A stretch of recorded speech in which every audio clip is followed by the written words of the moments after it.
अस्सलाम वालेकुम वीवर्स, कैसे हैं आप? आई होप आप सब बिल्कुल खैरियत से होंगे, ठीक ठाक होंगे। आज मैं आपको अज़रबैजान वीज़ा के हवाले से इंफॉर्मेशन दूंगा क्योंकि काफ़ी सारे दोस्त इस हवाले से परेशान थे कि अब अज़रबैजान का ई वीज़ा हम ले सकते हैं या फिर हमें स्टिकर वीज़ा अप्लाई करना पड़ेगा, और अगर हमें स्टिकर वीज़ा अप्लाई करना पड़ेगा तो हम कैसे अप्लाई करेंगे और इसकी रिक्वायरमेंट क्या है। तो इसीलिए आज मैं इसी टॉपिक पर बात करूंगा आपके सामने और आपको कंप्लीट गाइड करूंगा अज़रबैजान के वीज़े के हवाले से।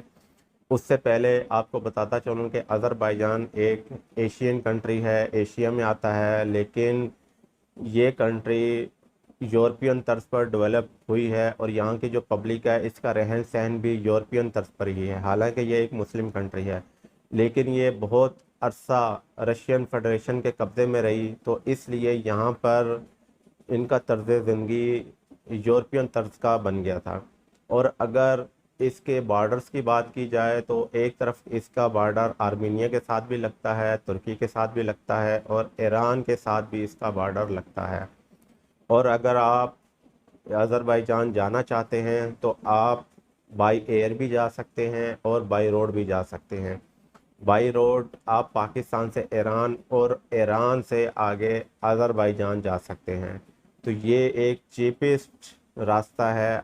हम अगर अज़रबैजान की ऑफिशियल वेबसाइट पे जाते हैं तो वहाँ पे हमें ई वीज़ा का ऑप्शन मिलता है, लेकिन जब हम ई वीज़ा अप्लाई करते हैं तो आगे जाके ये सिस्टम एरर हो जाता है।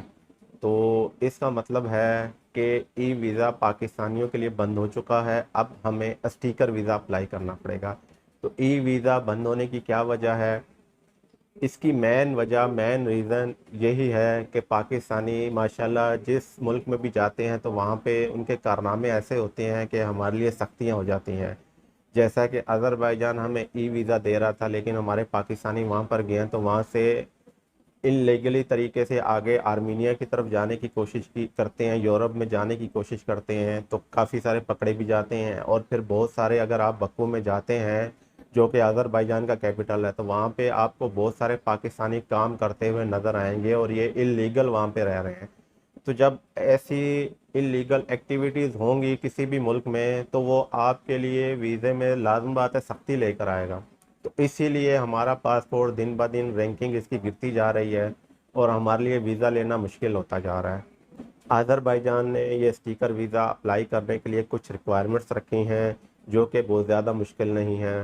तो आपको सबसे पहले मैं ये रिक्वायरमेंट्स बताता हूँ। अज़रबैजान का स्टिकर वीज़ा अप्लाई करने के लिए सबसे पहले आपको ऑनलाइन फॉर्म फिल करना पड़ेगा, जिसमें सिर्फ आपको अपनी बेसिक इन्फॉर्मेशन देनी होती है जो कि बहुत ही इजी है। और इस फॉर्म का लिंक मैं डिस्क्रिप्शन में दे दूँगा। और इसके अलावा आपको रिक्वेस्ट लेटर लिखना पड़ेगा जो कि बहुत ही सिंपल, आप सिर्फ इसमें डिटेल दे देंगे कि जी आप किस डेट को अज़रबैजान पहुंचेंगे और कौन से शहर में जाएंगे और किस किस जगह जाएंगे। बशार सा आपने ये रिक्वेस्ट लेटर लिखना है। उसके बाद आपके पास 2 अदद वाइट बैकग्राउंड पासपोर्ट साइज़ की क्लियर पिक्चर्स होनी चाहिए। उसके अलावा आपको फ़्लाइट रिज़र्वेशन बुकिंग जो कि रिटर्न आपके पास होनी चाहिए, आपके पास होटल बुकिंग होनी चाहिए। तो आप फ़्लाइट रिटर्न टिकट और होटल बुकिंग की स्लिप भी साथ लगाएंगे जब आप ये वीज़ा अप्लाई करेंगे। उसके अलावा आपके पास मेडिकल सर्टिफिकेट होना चाहिए जो आप पाकिस्तान से बनाएंगे कि आपको कोई प्रॉब्लम नहीं है, कोई बीमारी नहीं है, तो ये भी आपने साथ लगाना है। और अगर बैंक स्टेटमेंट की बात की जाए तो बैंक स्टेटमेंट आप 3 मंथ की साथ लगाएंगे। और बैंक स्टेटमेंट में अगर आपका 3 लाख का अमाउंट है तो ये भी काफ़ी है, 3 लाख से ऊपर हो जाए या 3 लाख हो जाए तो बहुत है। जब आपके पास ये सारे डॉक्यूमेंट्स कंप्लीट हो जाएंगे तो आप बाई हैंड लेकर अज़रबैजान की इस्लामाबाद की एम्बेसी में जाएंगे।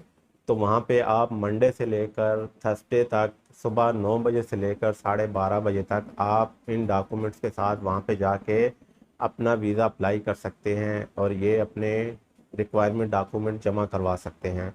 और इसके साथ आपको 20 US डॉलर अलाइड बैंक के किसी भी ब्रांच में जमा करवा के उसकी स्लिप साथ में लगानी पड़ती है। तो ये इसकी रिक्वायरमेंट्स हैं सिंपल सी।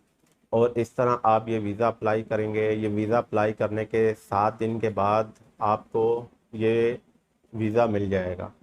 तो उसके बाद आप अगर चाहें तो अज़रबैजान में सफ़र कर सकते हैं, ट्रैवलिंग अपनी कर सकते हैं। लेकिन मेरा मशवरा आपको यही है कि फ़िलहाल आप वेट करें 2 महीने 2.5 महीने, जब हालात नॉर्मल हो जाएंगे तो उसके बाद आप ये वीज़ा भी अप्लाई करें, और आप ट्रैवलिंग करना चाहें तो ट्रैवलिंग भी करें। उम्मीद है कि आपको मेरी आज की वीडियो पसंद आई होगी। अगर आपने अभी तक मेरा चैनल सब्सक्राइब नहीं किया तो चैनल को सब्सक्राइब कर दीजिएगा। अगर वीडियो अच्छी लगे तो इसको लाइक कर दीजिएगा, शेयर कर दीजिएगा। अब मुझे इजाज़त दीजिए। अल्लाह हाफिज़।